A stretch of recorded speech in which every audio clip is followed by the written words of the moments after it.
अभी तो हमारी दोस्ती शुरू हुई है, अभी तो शुरुआत है दोस्ती की। चीखें हिंदुस्तान की निकलना शुरू हो गई, क्योंकि कुछ प्रॉब्लम तो होगी हिंदुस्तान को बांग्लादेश की पाकिस्तान से दोस्ती करने की। अब तो बिछड़े हुए भाई थे भाई, हम तो वापस मिल चुके हैं। पाकिस्तान में जो बांग्लादेश को लेकर खबरें चल रही हैं, वो ये चल रही हैं कि भाई बांग्लादेश ने और पाकिस्तान ने मिल के हिंदुस्तान को फंसा लिया। इस सारी सिचुएशन में पाकिस्तान का किरदार क्या हो सकता है? पाकिस्तान तो बड़ा खुश है, पाकिस्तान तो लपक के पहुंच गया वहां बांग्लादेश में। ਤੁਹਾਡਾ पुराना लव अफेयर जाग चुका है, पुराना प्यार जाग चुका है। उसकी मिसाल ये है, ढाका नेशनल क्लब के अंदर कायदे आजम साहब को हीरो दोबारा मान लिया गया है।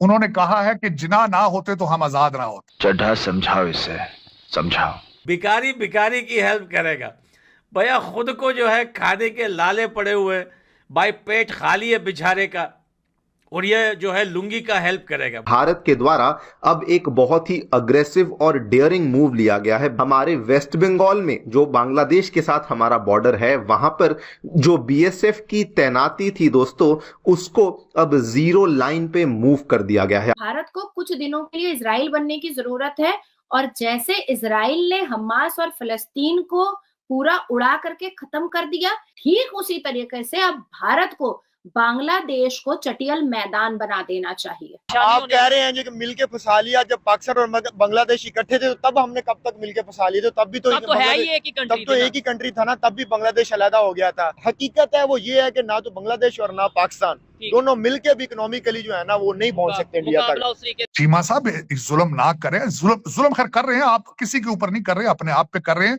आपका मुस्तकबिल, ये जो आपकी इस वक्त जो काला जादू आपके सर चढ़ के बोल रहा है, ये आपकी काफन में आखिरी कील होगा। नमस्कार दोस्तों, पाकिस्तान मीडिया में आजकल एक चर्चा चल रही है जिसमें ये कहा जा रहा है कि पाकिस्तान और बांग्लादेश ने मिलकर भारत को फंसा लिया, यानी कि इन्होंने कोई ऐसा मूव किया है जिसकी वजह से इनको लगता है कि हाँ भारत अब फंस गया है। तो उसमें रीजन यही है कि जिस तरह से पाकिस्तानी हथियार अब बांग्लादेश पहुंच रहे हैं और इनकी जो एक षड्यंत्र चल रहा है दोनों का, वो इन्हें पता है, और इनको इसी चीज को लेकर इनकी मीडिया काफी उत्साह में, इनको लगता है कि हाँ अब कुछ बड़ा कुछ होगा। अब बांग्लादेश और भिखारिस्तान मिलकर भारत के खिलाफ षड्यंत्र कर रहे हैं। पाकिस्तान और बांग्लादेश मिलकर भारत को कुछ नुकसान बचा पाएंगे। हालांकि कंडीशन ये है कि इन दोनों की मिलकर भी जो ताकत है वो भारत के मुकाबले में कुछ भी नहीं है। 71 में भी दोनों एक ही थे, कुछ नहीं कर पाए। 65 में दोनों एक ही थे, कुछ नहीं कर पाए। लेकिन आप इस सब के बारे में क्या सोचते हैं? कि आपको वाकई लगता है कि बांग्लादेश और पाकिस्तान ने मिलकर भारत को फंसा लिया, या दोनों मिलकर भारत को नुकसान बचा सकते हैं? आपके जो भी विचार हो कमेंट बॉक्स में जरूर लिखिए। आपके विचार बहुत ही महत्वपूर्ण है। वीडियो अच्छा लगे तो लाइक करें, शेयर करें, चैनल को सब्सक्राइब करना ना भूलें और बेल का आइकन प्रेस कर दें लेटेस्ट नोटिफिकेशन के लिए। आइए आगे बढ़ते हैं इस वीडियो में। को लगता है कि इंडिया को दोनों कंट्रीज या कोई एक कंट्रीज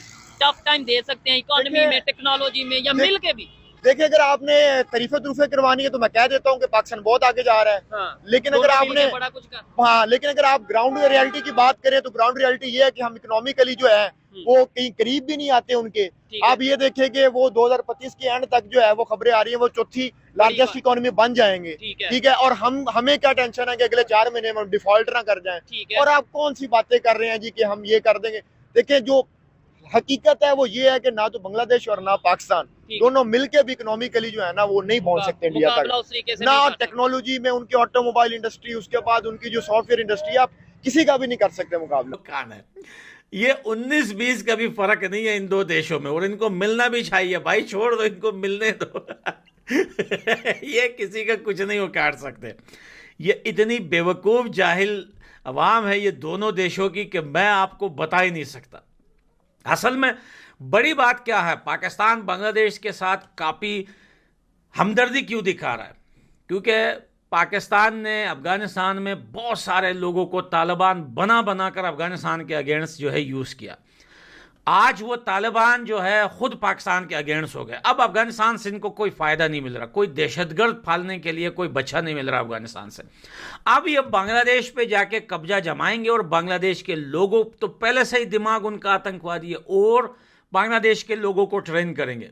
देखना, नए नए ग्रुप बनाएंगे। ये तालिबान के नाम से थे, वहाँ पर और ग्रुप बनाएंगे, और फिर बांग्लादेश के लोगों को अपने मदरसों में जिहाद की बातें और भाई ये सारी चीज़ें सिखाकर फिर देखना एक नया ग्रुप बनेगा। पाकिस्तान का काम ही यही है, वो अपने लोगों की रोटी छीन के जो है नाजायज़ बच्चों को खिलाता है ताकि वो बड़े होके जो है दहशतगर्द बने और उनको किसी ना कंट्री में जाकर उसको यूज़ करे, या फिर अमेरिका से पैसे लेके हाँ मेरे पास इतने पाले हुए टट्टू हैं, जैसे तालिबान को कल तक यूज़ किया।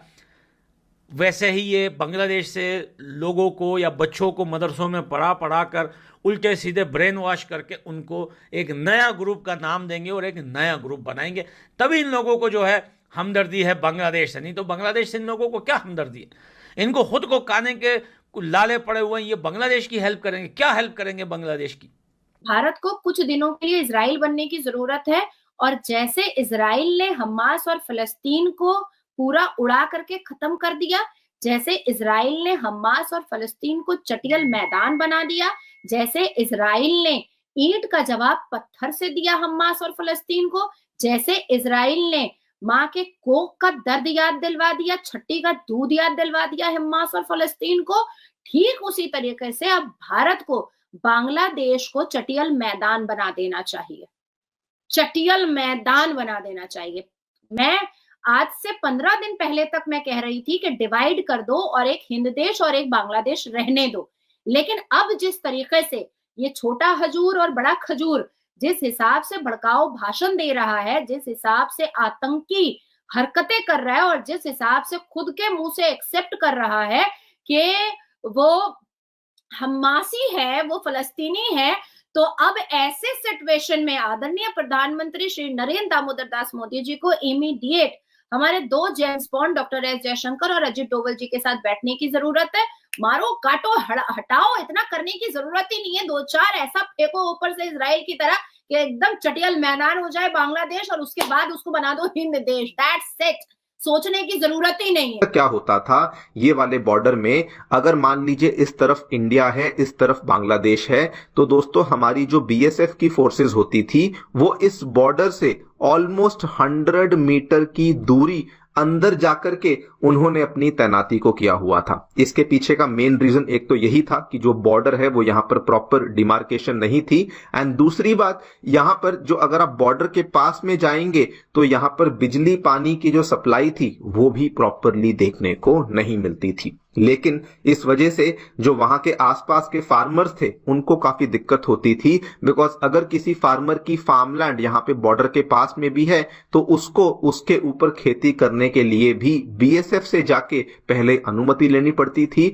उसी के बाद जाकर के वो अपनी इन लैंड्स को कल्टिवेट कर पाते थे। लेकिन अब सडनली कल रात की ही खबर सामने आई है, बीएसएफ ने जो अपने ट्रूप्स की डिप्लॉयमेंट है, जो तैनाती है, उसको शिफ्ट कर दिया है to the zero line along the border with Bangladesh in West Bengal Murshidabad district. यानी कि अब हमारी जो यहाँ पे ट्रूप्स जो कि पहले 100 मीटर की दूरी पे अंदर हुआ करते थे, उनको अब शिफ्ट करके ये बिल्कुल बॉर्डर के ही पास में लाया गया है, जिसको कि टेक्निकल भाषा में जीरो लाइन का नाम दिया जाता है।